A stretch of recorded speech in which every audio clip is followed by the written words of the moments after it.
Dans cette vidéo, on va essayer de vous expliquer ce que c'est qu'une transformation nucléaire dans le cadre du programme de première S. Tout d'abord, souvenons-nous des transformations chimiques et de leurs lois de conservation. Au cours d'une transformation chimique, il y a conservation de la masse. C'est Lavoisier qui nous dit ça dans les années 1800. La masse des réactifs est égale à la masse des produits. Il y a conservation des éléments chimiques, c'est-à-dire que si on a un atome de carbone dans les réactifs, on retrouvera forcément cet atome de carbone.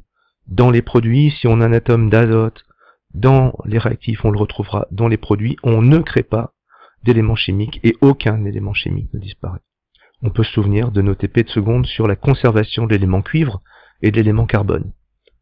Il existe aussi une troisième règle de conservation, c'est la conservation des charges électriques. Pour lancer ce cours sur les transformations nucléaires, on va s'intéresser à un élément chimique un peu particulier qui s'appelle le technétium. Le technétium, c'est l'élément chimique numéro 43 de la classification périodique, il est là. En 1876, Dimitri Mendeleïev avait déjà prévu son existence, et il avait prévu son existence entre le molybdène et le ruthénium, qu'on retrouve ici, molybdène et ruthénium. Mais il a fallu extrêmement longtemps avant de mettre en évidence l'existence de cet élément chimique. En 1953 seulement, on arrive à le déterminer, à le trouver, mais dans la signature spectrale de certaines étoiles. Sur Terre, c'est en 1962 qu'on en trouve des traces infimes dans une roche du Congo, en très faible quantité. Par contre, on avait déjà trouvé ce technétium dès 1937 dans les premiers déchets radioactifs produit par le premier cyclotron américain, le premier accélérateur de particules. Pour résumer, le technétium n'existe quasiment pas sur Terre. C'est quelque chose d'extrêmement rare. Là où c'est mystérieux, c'est que ce même technétium est utilisé en médecine. Le principe, c'est qu'on va envoyer ce technétium dans le corps d'un patient. Ce technétium va se fixer sur des zones lésées, par exemple ici c'est une lésion au niveau des tendons d'un coude, il va s'y fixer, et comme ce technétium il est radioactif, il émet des radiations, on va mesurer ces radiations, on va visualiser l'endroit où elles sont émises, et on peut ainsi déterminer l'endroit où il y a une lésion. Régulièrement ce technétium, et on trouve des informations dans la presse comme quoi il devient extrêmement difficile de s'en procurer, donc il y a des risques sur l'approvisionnement, c'est encore le cas extrêmement récemment. Et puis dans les laboratoires qui utilisent ce technétium, on a ce genre d'appareil qui s'appelle un générateur de technétium, sur lequel on voit d'ailleurs la pastille, l'indication radioactif. Un générateur de technétium. Et c'est là où c'est mystérieux. Parce que le technétium, on ne le trouve pas dans la nature, mais là, il existe un générateur de technétium qui produit ce technétium afin qu'on puisse l'utiliser en médecine. Évidemment, c'est pas une transformation chimique qui nous permet d'expliquer ce qui s'est passé, puisqu'au cours d'une transformation chimique, on ne crée pas d'éléments chimiques. Eh bien, c'est une autre transformation, c'est une transformation nucléaire. Et au cours de ces transformations nucléaires, qui modifient la composition du noyau, eh bien, on va modifier un élément chimique. Il n'y a pas conservation des éléments chimiques, et un élément chimique peut être transformé en un autre élément chimique. C'est ce qu'on appelle la transmutation. Il existe plusieurs types de transformations nucléaires. Les transformations qui correspondent aux transformations radioactives, à la fission et à la fusion. Et dans ce cours, on vous donnera quelques informations sur la radioactivité et très peu d'informations sur la fission et la fusion. Avant d'aller plus loin, peut-être est-ce qu'on peut se souvenir de la composition du noyau et de l'atome, et pour ça, il y a deux numéros qui sont importants. Le numéro atomique Z, qui est à la fois la position dans la classification périodique, et qui donne le nombre de protons, et qui donne le nombre d'électrons. Et puis il existe un nombre de masse, noté A, qui donne le nombre de nucléons, c'est-à-dire le nombre de protons, plus le nombre de neutrons. Les nucléons, ce sont les particules qui constituent le noyau. Évidemment, le nombre de neutrons, N, est égal à la différence entre A et Z. Des noyaux sont isotopes s'ils ont le même numéro atomique Z, mais s'ils ont des nombres de masse différents. Est-ce que vous sauriez compléter le tableau ci-dessous et identifier si dans ce tableau il y a des isotopes? Vous pouvez arrêter la vidéo et la reprendre quand vous aurez complété le tableau. Voilà la solution. Et dans ce tableau, on peut remarquer qu'on a deux isotopes du carbone, le carbone 12, le carbone 14, et deux isotopes du chlore, le chlore 35 et le chlore 37. On peut se souvenir que la cohésion du noyau est liée à deux interactions fondamentales, qui s'appellent les interactions fortes et les interactions faibles. Mais ces interactions ne permettent de garantir la stabilité du noyau que si deux conditions sont respectées. Si on a un équilibre relatif entre le nombre de protons et le nombre de neutrons, et si on a une taille raisonnable du noyau. Si le noyau est trop gros, la répulsion électromagnétique devient trop importante et surpasse l'attraction due à l'interaction forte. À partir de ce moment-là, on a un noyau qui devient instable. Dans la nature, on trouve environ 90 éléments chimiques qui se déclinent en environ 300 isotopes qui pour la majorité sont stables. Artificiellement, l'homme dans ses réacteurs nucléaires ou accélérateurs de particules a mis en évidence, a créé plus de 20 éléments chimiques supplémentaires et près de 3000 isotopes. La grande majorité de ces noyaux, la grande majorité de ces isotopes ne sont pas stables. Que deviennent-ils? Il faut attendre la fin du XIXe siècle et le début du XXe siècle pour avoir une explication. En 1896, Henri Becquerel découvre que l'uranium produit un rayonnement. Ce n'est pas de la lumière, ce ne sont pas des UV, ce n'est pas du rayon X. Pierre et Marie Curie découvrent deux éléments chimiques extrêmement radioactifs, ils inventent le terme, le polonium et le radium. Irène et Frédéric Joliot-Curie créent les premiers isotopes artificiels. Mais en 1934, on ne sait pas encore ce qui se passe. Parce que la connaissance de la structure de l'atome, elle est très récente. L'électron, c'est 1897. Le noyau, c'est 1910. Le proton, c'est 1919. Le neutron, c'est 1932. Et la constitution du noyau lui-même, eh bien, faut attendre les années 1935. Dès qu'on connaît l'existence de ce noyau et qu'on sait de comment il est constitué, on fait des progrès technologiques qui sont incroyables. En 1938, on imagine le concept de fission nucléaire. En 1942, on réalise le premier réacteur nucléaire. En 1945, ce sont les premières bombes nucléaires qui sont lancées sur Hiroshima et Nagasaki. Et puis, 1947, la première pile nucléaire, le premier générateur nucléaire français. 1960, la première bombe nucléaire française. Et puis 1962, la première centrale nucléaire française, Brennilis, qui est actuellement arrêtée depuis de nombreuses années, depuis des décennies, mais toujours pas démantelée, parce qu'on ne sait pas comment faire. Au cours d'une prochaine séance de TP, vous découvrirez ce que c'est qu'un compteur Geiger, ce que c'est qu'un compteur de radioactivité. Vous verrez qu'il existe des roches qui sont radioactives, naturellement radioactives. Vous pourrez voir des particules dans une chambre à brouillard. Vous pourrez voir que certains éléments de notre environnement sont radioactifs.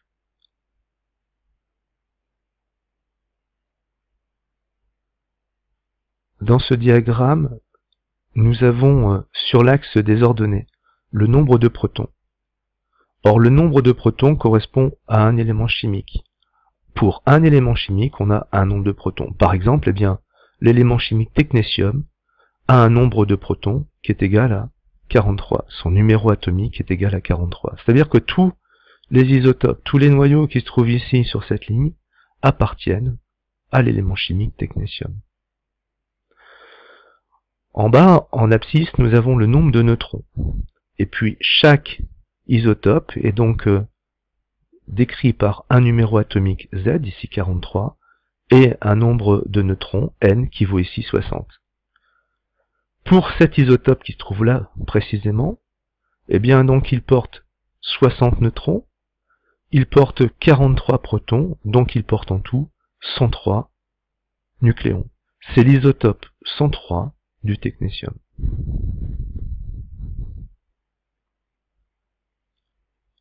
On peut remarquer que pour ces isotopes du technétium, aucun n'est représenté en noir. Or, eh bien, sur ce graphique, sont représentés en noir les isotopes qui sont stables. Ça veut dire qu'aucun isotope du technétium est stable. Et donc, eh bien, ce qui explique que le technétium, on ne le trouve pas dans la nature. Tous ces isotopes sont instables et vont donc se transformer. Il existe d'autres éléments chimiques qui ne sont pas stables, qui ne présentent pas d'isotopes stables. C'est le cas ici du prométhium et c'est le cas lorsque les noyaux sont très gros. Qu'est-ce qui se passe lorsque ces isotopes, lorsque ces noyaux ne sont pas stables? Eh bien, ils vont se transformer. Et on va appeler ça la radioactivité. C'est une transformation qui est spontanée, qui va se faire selon 3 voies possibles. La transformation radioactive de type alpha. Elle concerne pour l'essentiel les noyaux qui sont trop gros, qui se trouvent sur cette zone. Eh bien, ces noyaux qui sont trop gros vont perdre 4 nucléons. Ils vont perdre 2 protons, ils vont perdre 2 neutrons, c'est-à-dire qu'ils vont perdre l'équivalent d'un noyau d'hélium. Par exemple, l'uranium-238. 92 c'est son numéro atomique, 238 c'est son nombre de masse, son nombre de nucléons, eh bien, va se transformer de façon radioactive en libérant un noyau d'hélium et va rester, eh bien, un noyau de thorium 234-90.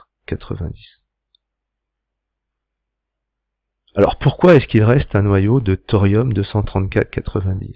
Je ne sais pas si vous le voyez, mais ça saute aux yeux. Ici on a 238 nucléons d'un côté, de l'autre côté on en a 234 et 4, 238. Ici on a 92 protons, en tout cas 92 charges positives, et ici on a 90 et 2 protons, 92 protons. En réalité, au cours d'une transformation nucléaire, eh bien, il y a des règles de conservation. Alors, on a dit tout à l'heure qu'on ne conservait pas les éléments chimiques, c'est vrai, car ici, par exemple, l'uranium va donner du thorium, mais il y a conservation du nombre de nucléons. C'est traduit par la ligne qui se trouve au-dessus. 238 nucléons avant, 234 plus 4, 238 nucléons à la fin. Et il y a conservation du nombre de charges. C'est ce qu'on retrouve sur la ligne du bas. 92 protons chargés positivement, 90 protons, plus 2 protons qui font bien 92 charges positives.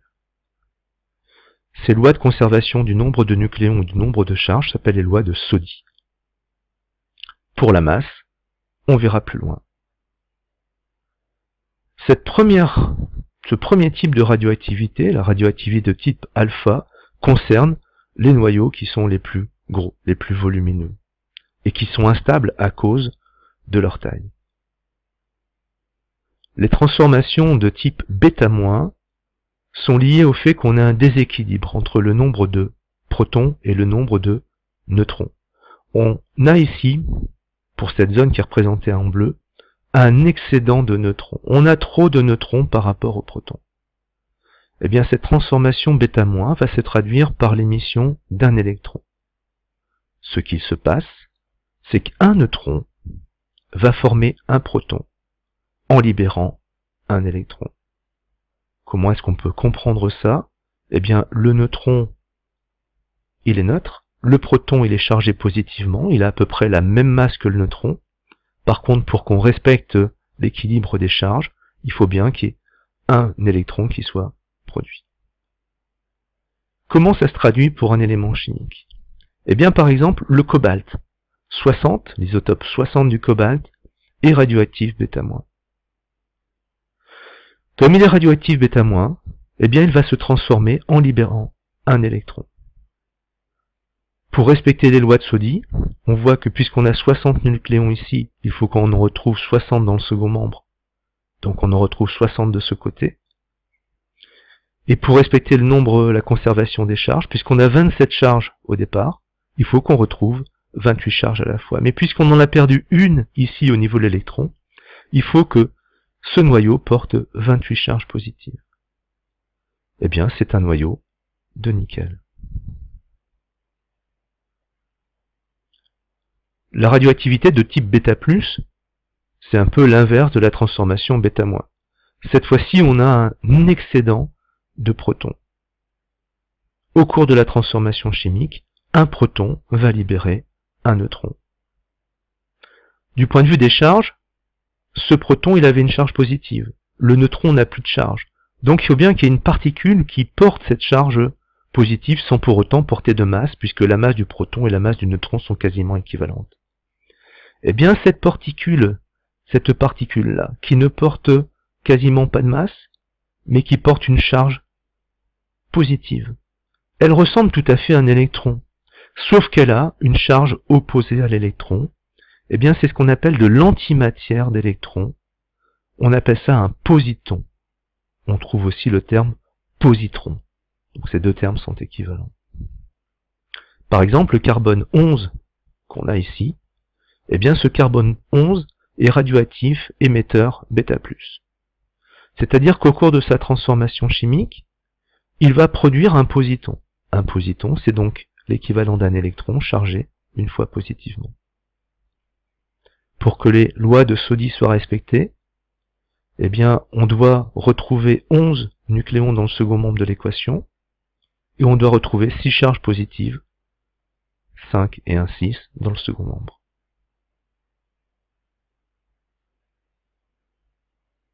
Il existe un autre type de radioactivité.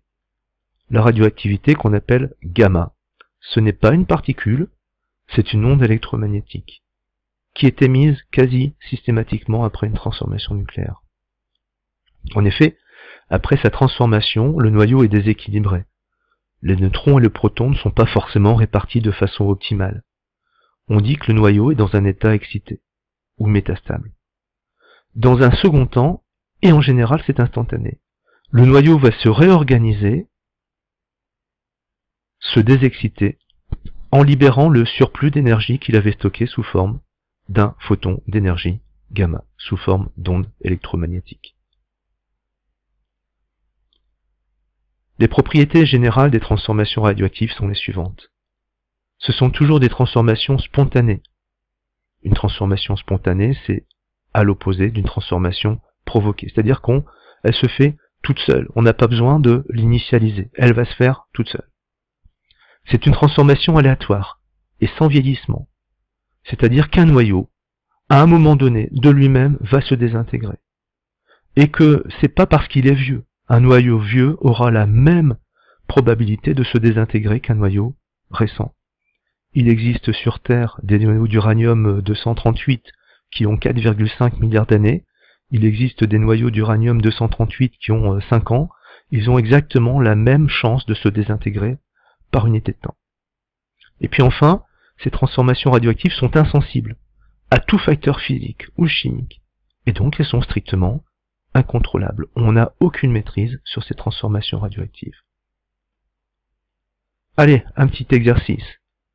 On a zoomé sur la première partie de la courbe Zn, et voici quelques éléments chimiques. Eh bien, parmi ces éléments chimiques, on a représenté en blanc ceux qui sont stables, on a représenté en jaune ceux qui sont radioactifs alpha, on a représenté en bleu ceux qui sont radioactifs β-, et en orange ceux qui sont radioactifs β+. Est-ce que vous sauriez écrire les transformations radioactives correspondant à la transformation du carbone 11, du bore 12, du beryllium 8? Est-ce que vous sauriez représenter par une flèche sur le diagramme ces différentes transformations? Vous pouvez arrêter la vidéo et essayer de décrire ces équations. Voilà les solutions. La transformation radioactive du carbone 11 est une transformation de type β+, avec émission d'un positon, l'antimatière de l'électron. La transformation radioactive du bore 12 est une transformation de type β-, avec émission d'un électron. La transformation radioactive du beryllium 8 est une transformation de type alpha, avec émission d'un noyau d'hélium, et à la fin de la transformation, on se retrouve avec 2 noyaux. Revenons à notre technétium. Est-ce que ces transformations radioactives permettent de résoudre son mystère? Tout à fait. Parce que cette équation qui est là nous permet d'expliquer comment on peut générer, comment on peut produire du technétium. En réalité, il suffit d'avoir du molybdène 99.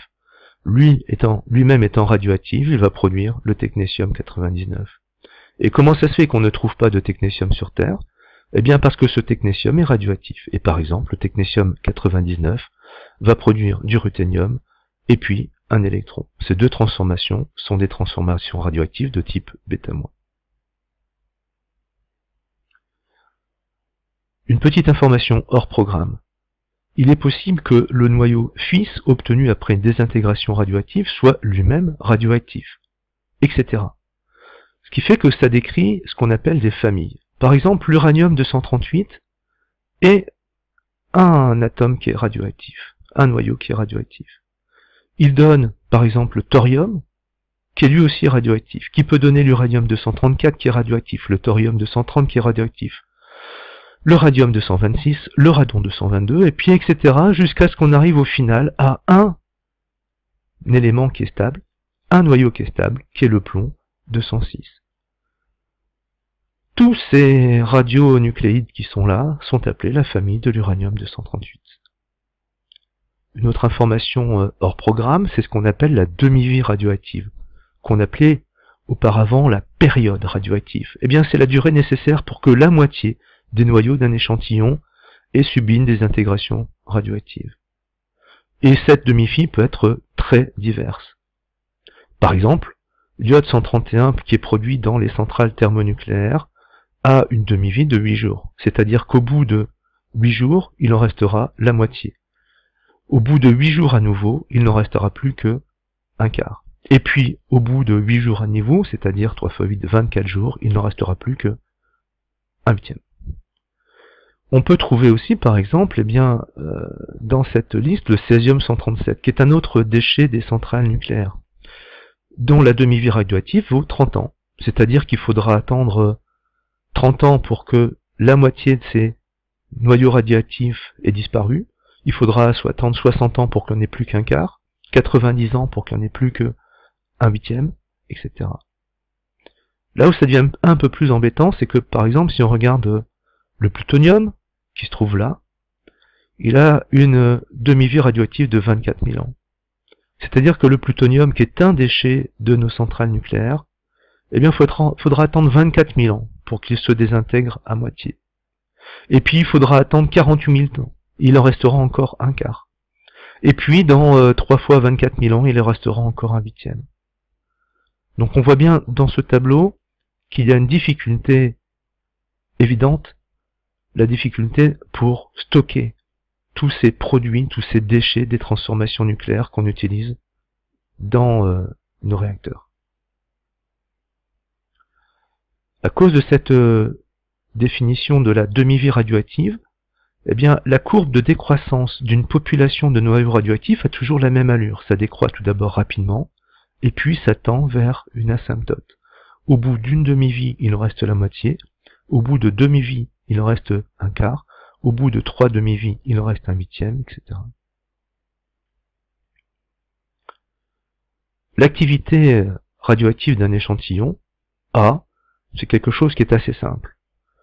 Lorsqu'on a un échantillon, et lorsqu'on peut mesurer le nombre de désintégrations, et lorsqu'on peut mesurer l'intervalle de temps pour lequel on peut observer ce nombre de désintégrations, eh bien on obtient l'activité en prenant le nombre de désintégrations et en divisant par la durée pendant laquelle on a observé ces désintégrations. Par exemple, si on a un intervalle de temps de 15 minutes pendant lequel on a observé 98 désintégrations, on obtient 98 sur 15 fois 60 parce qu'il faut exprimer le temps en secondes, et on obtient 0,11. L'unité de l'activité radioactive, c'est le becquerel. Vous-même, vous êtes un échantillon radioactif. Parce que vous comportez du carbone 14, vous comportez du césium 137, vous comportez de l'iode 131, mais surtout vous comportez du potassium 40 en grande quantité. Tous ces noyaux sont radioactifs. Eh bien, votre propre activité radioactive vaut plusieurs milliers de becquerels. Petit exercice. On a une vieille aiguille de montre fluorescente, on a un compteur Geiger, on a mesuré 65 désintégrations en 3 minutes. Quelle est l'activité de l'aiguille? Eh bien, l'activité de l'aiguille, on prend le nombre de désintégrations, on prend la durée, on divise le nombre de désintégrations par la durée exprimée en secondes, et on obtient 0,36 becquerel. Quelques mots sur la fission nucléaire, qui n'est pas directement dans le programme de première S. Qu'est-ce que c'est que la fission nucléaire? Eh bien, les noyaux sont plus ou moins stables. Et cette stabilité dépend notamment du nombre de nucléons. Et pour un nombre de nucléons aux alentours de 30, on a la zone de plus grande stabilité. Ça correspond à l'élément fer. Si les noyaux sont trop gros, ils vont avoir tendance à se scinder en deux. Mais, ces noyaux qui sont stables, il va falloir les déstabiliser pour qu'ils se transforment. Il va falloir provoquer cette transformation. La fission, c'est une transformation nucléaire provoquée, alors que la radioactivité était spontanée. Par exemple, si je prends un noyau d'uranium-235, et si je le bombarde de neutrons, eh bien il peut se scinder en donnant par exemple du strontium-94 et du xénon-139. Dans le même temps, il libère 3 neutrons. Cette transformation est extrêmement exothermique. Elle libère beaucoup d'énergie. Mais elle libère aussi des déchets radioactifs et elle porte un certain nombre de risques. Ces risques sont liés à la notion de réaction en chaîne. Vous avez bien vu que pour provoquer la fission de ce noyau d'uranium, il faut l'exposer à un flux de neutrons. Or, cette transformation, elle conduit elle-même à la production de neutrons. Ce qui fait que rien n'empêche ces neutrons de rencontrer d'autres noyaux d'uranium, de provoquer leur fission et de produire encore d'autres neutrons. Et si on a une population suffisante de noyaux, eh bien la désintégration d'un noyau va provoquer en chaîne la désintégration de plein d'autres noyaux. C'est ce qu'on appelle la réaction en chaîne. Mais il faut pour ça qu'on ait une population suffisamment importante. Cette population suffisamment importante, on appelle ça la masse critique. Par exemple, pour l'uranium-235, c'est 48 kg. Pour le plutonium-239, avec lequel on fait la bombe A, la bombe atomique, c'est 10 kg. Les stocks mondiaux de plutonium-239 sont estimés à 300 tonnes. Une autre transformation nucléaire, pas directement dans le programme, cette fois-ci c'est la fusion. On revient sur le même graphique, la zone de plus grande stabilité se trouve ici, et donc les noyaux les plus petits vont avoir tendance à se réunir pour former des plus gros noyaux, c'est ce qu'on appelle la fusion. C'est ce qui se passe dans les étoiles, et dans les étoiles, la fusion, c'est principalement la fusion de l'hydrogène. 4 noyaux d'hydrogène vont former un noyau d'hélium et vont former 2 positons.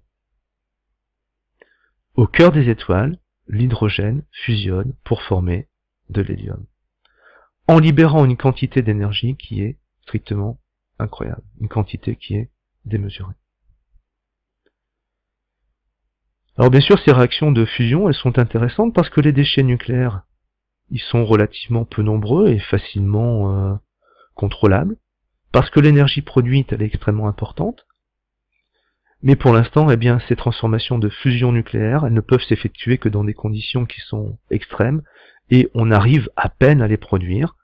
Et vous avez tous peut-être déjà entendu parler d'un projet qui s'appelle le projet ITER, qui est un projet international, qui est en cours de construction dans le sud de la France, et qui devrait nous permettre d'obtenir, eh bien, non pas une centrale nucléaire, hein, mais un modèle qui permettra peut-être dans 10 ans, 20 ans, 30 ans ou 50 ans, de produire de l'énergie électrique par fusion. Une notion très importante de ces transformations nucléaires, on appelle ça la perte de masse. On s'aperçoit qu'à la différence des transformations chimiques, au cours d'une transformation radioactive, la masse n'est pas conservée. C'est-à-dire qu'on a une masse de réactive qui est supérieure à la masse des produits. De la masse disparaît au cours de la transformation nucléaire. On peut donc calculer une perte de masse. Cette perte de masse, c'est la différence entre la masse des réactifs et la masse des produits. Alors on peut exprimer cette perte de masse en kilogrammes. Il existe aussi d'autres unités qui sont par exemple l'unité de masse atomique. Quand on parle de perte de masse, on peut s'intéresser au Soleil. Eh bien le Soleil perd une masse de 4,4 millions de tonnes par seconde. Que devient cette masse qui a été perdue? Eh bien la réponse elle est donnée par Einstein. Et Einstein nous dit qu'il y a une équivalence entre la masse et l'énergie. Et cette perte de masse, cette variation de masse, si je la multiplie par le carré de la vitesse de la lumière, on obtient l'énergie. La masse a disparu pour produire de l'énergie. On va tenter de faire une petite application numérique pour illustrer ça. Dans cet exercice, on va s'intéresser à une fission possible de l'uranium-235, dont voilà l'équation. On vous donne un certain nombre d'informations, notamment sur toutes les masses de ces différentes particules, la vitesse de la lumière dans le vide, le nombre d'Avogadro. On vous demande de calculer l'énergie produite par la fission d'un noyau d'uranium-235, d'en déduire l'énergie produite par une mole de noyau d'uranium-235, 235 grammes d'uranium-235, et on vous demande de comparer avec l'énergie produite par la combustion d'une tonne de pétrole, ce qu'on appelle une tonne équivalent pétrole, la TEP, qui vaut à peu près 4 10 puissance 10 joules. Je vous propose d'arrêter la vidéo et d'essayer de répondre à ces questions.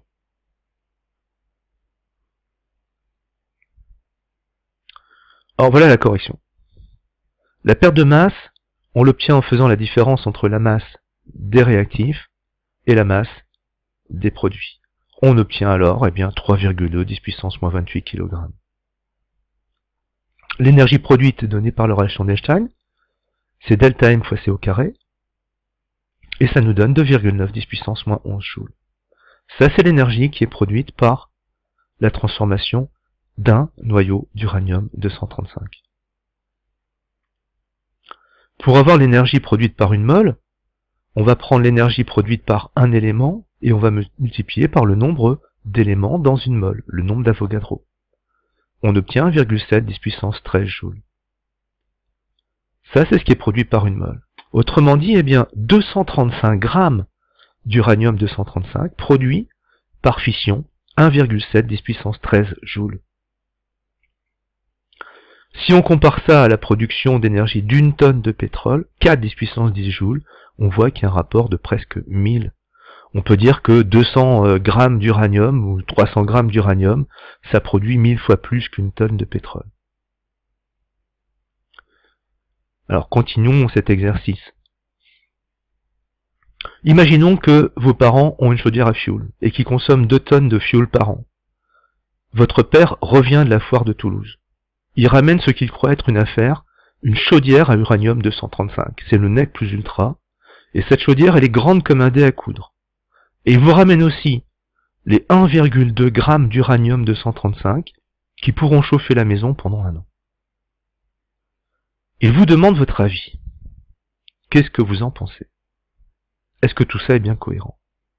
Vous pouvez arrêter la vidéo, essayer de réfléchir et de reprendre ensuite. Tout ça paraît cohérent parce que si on divise l'énergie produite par une mole d'uranium-235 par 235, qui est la masse d'uranium-235 dans une mole, on obtient l'énergie produite par 1 gramme d'uranium-235 et on trouve à peu près 7,2 10 puissance 10 joules. Donc 1,2 g d'uranium-235 produisent probablement autant que 2 tonnes de fuel. 2 tonnes de fuel, c'est 2 tonnes équivalent pétrole, ça fait 8 10 puissance 10 joules. Donc tout ça, ça semble cohérent, et ça semble être une bonne affaire. Sauf que quand votre père place précautionneusement les 1,2 g d'uranium-235 dans la chaudière, il ne se passe rien. Il s'est fait avoir. Pourquoi? Est-ce que vous avez une réponse? Vous pouvez arrêter la vidéo et chercher une réponse. C'est normal qu'il ne se passe rien. La fission ne peut s'effectuer que si on dépasse la masse critique, soit 48 kg pour l'uranium-235. Et donc, eh bien, pour que la chaudière à fioul puisse fonctionner, il faut au moins qu'elle contienne 48 kg d'uranium-235. Votre père est vexé. Il commande 50 kg d'uranium-235. On lui en envoie 1 kg par la poste tous les jours, qui stocke dans la cave. 1 kg, puis 2, puis 3, puis 4, puis 5. Mais que va-t-il se passer au bout de 49 livraisons? Je vous laisse réfléchir. Vous pouvez arrêter la vidéo. Eh bien, au bout de 49 livraisons, on a dépassé la masse critique qui vaut 48 kg entassés au même endroit, et la chaudière chauffe enfin. En réalité, on a provoqué une transformation nucléaire en chaîne. C'est ce qu'on appelle une bombe nucléaire. Alors parlons un petit peu quand même des dangers de la radioactivité. Lorsqu'on est exposé à cette radioactivité, il y a deux types de dangers. Un premier type de danger qu'on appelle l'irradiation, l'exposition externe. On est exposé par les radiations qui nous viennent de l'extérieur. Par exemple, lors de Tchernobyl, il y a eu 25 000 liquidateurs, ce sont des volontaires, des militaires, qui sont venus pendant les premières semaines pour pelleter quelques kilogrammes de matière radioactive, quelques bouts de béton, et ils étaient protégés par des combinaisons de 28 kg de plomb. Ils avaient le droit de travailler 2 minutes sur le toit de la centrale, après ils repartaient chez eux, et il y a extrêmement peu de survivants. La seule chose qu'ils ont récupérée, c'est cette jolie médaille qui a été éditée. Deuxième danger de la radioactivité, c'est ce qu'on appelle la contamination. C'est une contamination interne. Lorsqu'on va consommer des produits radioactifs, ils vont se fixer dans nos organismes. Par exemple, eh bien, le césium va se placer dans le calcium, etc. Et ils vont libérer de l'intérieur leur radiation. Et à ce moment-là, il y a des dégâts qui sont très importants, qui peuvent être des cancers de la thyroïde, des leucémies, des malformations. Et on estime, alors c'est extrêmement difficile à dire, mais que la conséquence de Tchernobyl aurait pu faire plus de 400 000 morts en Europe. Notamment, bien sûr, en Ukraine. Comment est-ce qu'on peut se protéger de la radioactivité? Ben, avec l'appareil compteur de radioactivité, on verra en TP qu'on peut se protéger en mettant des grosses épaisseurs de plomb, mais qu'il faut vraiment beaucoup de plomb pour arrêter eh bien, cette transformation, cette radiation, notamment la radiation de type gamma. On verra aussi qu'il existe des densimètres. La radioactivité, c'est s'en protéger aussi grâce à la signalisation. Vous avez tous déjà vu, par exemple, chez votre dentiste, eh bien que lorsqu'il vous prend une radiographie des dents, eh bien il y a ce symbole. Et puis enfin, il y a un réflexe qu'il faut connaître, parce qu'on ne sait jamais. C'est qu'en cas d'explosion d'une centrale nucléaire, ou en cas d'exposition à un nuage radioactif, il faut consommer de l'iode.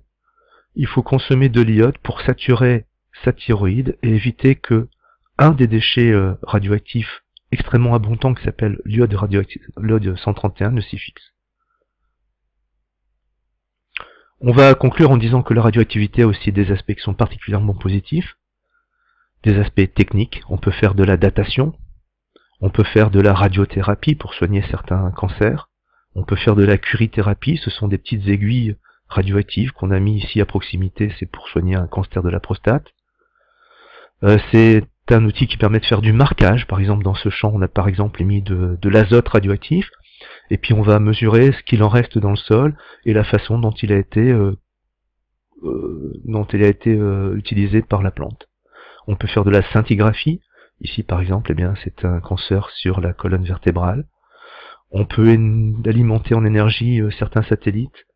On peut faire de la stérilisation. Les épices que vous consommez, elles ont été stérilisées très probablement par du rayonnement gamma.